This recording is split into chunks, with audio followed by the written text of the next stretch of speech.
Gen Z refuses to sacrifice their mental health for work, and every manager, every HR department, and every boomer LinkedIn post calling them soft is missing the exact same thing. This isn't laziness. This isn't entitlement. This is a generation that watched a generation before them burn out completely, give everything to companies that didn't give it back, and end up with nothing to show for it, except a bad back and a pension that got cut, and they decided they weren't going to do the same thing. That decision is making older generations furious, and it is completely irrational. This video is about why Gen Z drew that line, what they saw that made them draw it, and why the people calling them weak are the ones who actually got played. Before you can understand why Gen Z refuses to sacrifice their mental health for work, you have to understand what they grew up watching. They watched parents work themselves into the ground for companies that lay them off the moment it was economically convenient. They watched the 50-hour week become the baseline expectation with no extra pay. They watched people miss birthdays, miss dinners, miss entire years of their kids' lives because the job always came first. They watched the "we're a family here" speech get delivered at the same all hands where half the team got let go. They watched loyalty get preached by institutions that had no loyalty of their own. And they watched what that did to people.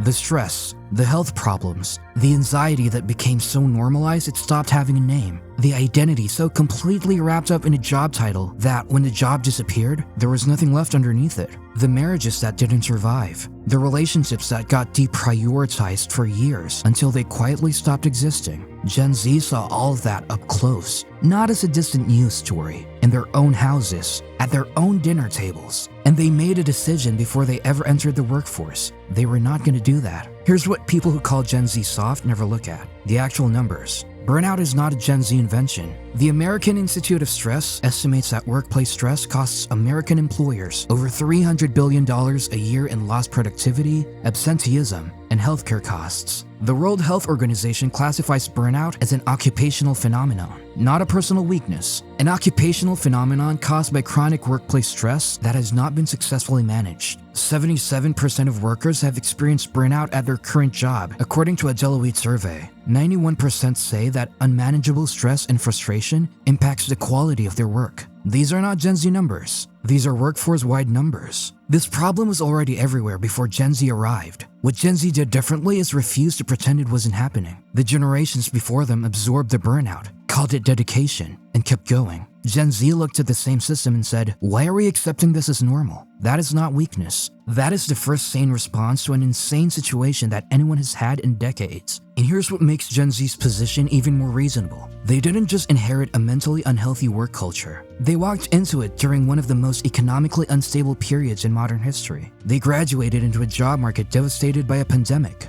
They entered industries being disrupted by AI before they had a chance to build any experience. They took on student debt for degrees that weren't delivering the promised returns. They moved to cities where rent consumed half their income before they bought a single thing. And they did all of this while being told to be grateful for the opportunity. Be grateful for the opportunity. Used by every manager who wants you to accept less than your worth without pushing back. Used by every company that wants you to work overtime without compensation. Used by every system that needs you to believe the privilege of participation is worth more than the actual terms of the deal. Gen Z stopped believing that. Not because they're entitled, because they ran the math. And the math said the deal was bad. In a generation that grew up with full access to salary transparency websites, online communities where people openly discuss compensation, and real-time data on what their skills are worth on the open market, is not going to take a bad deal and call it gratitude. Let's be specific about what sacrificing mental health for work actually does to a person. Because the people criticizing Gen Z for refusing to do it have clearly never run the numbers on the other side. Chronic workplace stress raises cortisol levels over time. Elevated cortisol long-term is linked to cardiovascular disease, immune dysfunction, digestive problems, and cognitive decline. These are not soft consequences. These are measurable physical health outcomes from a mental health problem that gets dismissed as just being stressed. The American Psychological Association found that work is consistently one of the top sources of stress for Americans. 64% of adults say work is a significant source of stress in their lives. And stress that isn't managed doesn't stay at work. It follows you home. It affects your sleep. It affects your relationships. It affects your ability to think clearly, make good decisions, and function as a human being outside of your job title. Take two people, both 25, both starting at the same company, in the same role, at the same salary. Person A does what the culture expects, answers emails at 10 p.m., never takes a sick day unless they're physically unable to get out of bed, stays late because leaving on time feels like a statement, says yes to every ask because saying no feels risky. By 30, they've been promoted once, have chronic anxiety they've never addressed, and haven't taken a real vacation in 3 years because they're afraid of what will happen to their workload while they're gone. Person B draws the line early, works hard during work hours, doesn't answer emails after 6 p.m., takes their allocated leave, says no when the ask is unreasonable, gets labeled as not a team player by one manager. By 30, they've changed companies twice for better compensation, have a clear sense of what they will and won't accept, and their mental health is intact enough to actually perform at their best when it matters. Person A got the promotion, Person B got the life. And in 5 years when Person A is burning out and Person B is still performing, the question of who made the smarter call becomes very clear. Here's the criticism that comes up constantly. Gen Z can't handle pressure. They're too fragile for the real world. They need everything on their terms or they walk. They have no resilience. That argument collapses immediately when you look at what Gen Z is actually dealing with. A generation navigating a housing crisis, a broken job market, student debt, AI disruption, a mental health epidemic, and the highest cost of living in modern history is not soft. Soft people don't survive that environment. They just don't perform a version of toughness that looks like smiling through burnout and calling it work ethic. There is a difference between resilience and suppression. Resilience is the ability to handle difficulty, recover from setbacks, and keep functioning under pressure. Suppression is pretending difficulty doesn't exist until your body or mind forces you to stop. The previous generation called suppression resilience. Gen Z is not making that mistake. And here's what's actually ironic about the fragility argument. The managers making it are usually the same ones who burned out in their 40s, had a health scare that forced them to slow down, and now quietly wish they'd done things differently. They're not criticizing Gen Z for being weak. They're criticizing Gen Z for making a choice they wish they've been brave enough to make themselves. And before this gets framed as Gen Z wanting to do nothing, let's be clear about what they're actually asking for, because it's not that complicated. They're asking for work that ends at a reasonable time, not because they don't want to work hard, because after a certain point, productivity diminishes and presence becomes performance. Research from Stanford University found that productivity per hour drops sharply after 50 hours a week. After 55 hours, it falls so much that working 70 hours produces the same output as working 55. You're not getting more done, you're just there longer. Gen Z looked at that data and said, then why are we there longer? They're asking for mental health days to be treated like sick days, because your brain is part of your body. Showing up to work when you have a fever is universally accepted as a bad idea. Showing up when you're in a mental health crisis produces equally bad work. The distinction is arbitrary, and it costs companies more in lost productivity than a day off would. They're asking for managers to be human about the fact that employees have lives, not unlimited flexibility, not no accountability. Just a basic acknowledgement that the person sitting across from you in the performance review is a human being with a life outside the spreadsheet. None of that is radical. Most of it is just decent. And the fact that asking for decent gets labeled as entitlement tells you more about the culture being defended than about the generation doing the asking.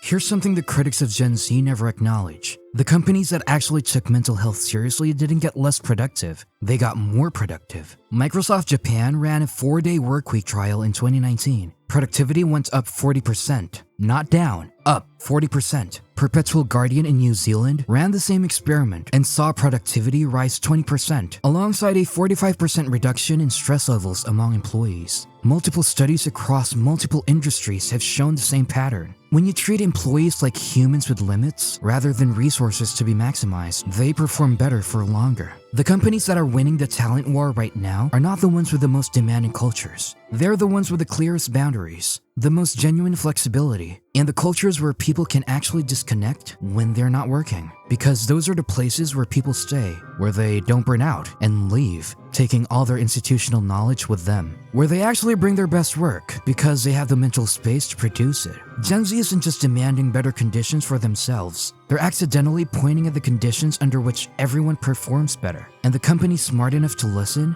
are gonna outperform the ones that keep insisting the old way is the right way. Here's the part that nobody says. The real reason Gen Z are refusing to sacrifice their mental health for work makes older generations so uncomfortable has nothing to do with productivity or work ethic or business outcomes. It's because if Gen Z is right, if you actually can draw boundaries and have a career, matter if you actually don't have to sacrifice your health and your relationships and your identity for a job? If the deal that was sold to previous generations was actually a bad deal that didn't have to be accepted, then the people who accepted it have to reckon with what that means about the choices they made. It's much easier to call the generation that didn't accept the deal lazy than to sit with the possibility that you could have said no to, that the burnout wasn't inevitable, that the missed years weren't the cost of success, that you could have had both, that the trade wasn't worth it. Gen Z refusing to deal is not a criticism of the people who took it. Most of them had no choice. The economic conditions, the information environment, the cultural expectations of the time made it very hard to do anything else. But for the people who are now in positions of power, managing Gen Z workers, criticizing their refusal to perform the same sacrifice, the discomfort isn't really about Gen Z. It's about something much closer to home. The workplace is changing, whether the people resisting it want it or not. Gen Z is now the largest generation in the workforce. By 2030, they will make up 30% of the global workforce. The culture they're building is not a phase, it is the incoming baseline. The companies and managers who adapt, who build genuine mental health support into their cultures, who treat boundaries as reasonable rather than insubordinate, who measure output instead of presence, those are the ones who will have the talent they need to compete.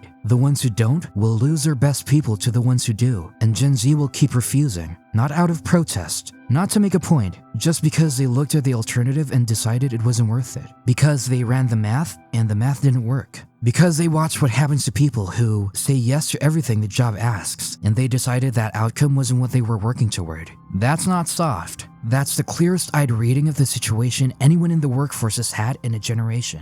Gen Z refuses to sacrifice their mental health for work. That's the truth, and it's not changing. The question isn't whether that's good or bad. The question is what you're going to do with your own situation right now. Because most people watching this aren't managers criticizing Gen Z. There are people in their 20s trying to figure out where the line is, trying to figure out how much to give and what to keep, trying to decide if the discomfort of saying no is worth the relief of actually having something left at the end of the day. The answer is yes. It's always yes. The job will always ask more if you let it. The boundary you don't set gets filled by someone else's expectations, and the version of you that has nothing left to give is not the version that does their best work anyway. Draw the line, keep it, and let the people calling you soft figure out on their own why their best people keep leaving.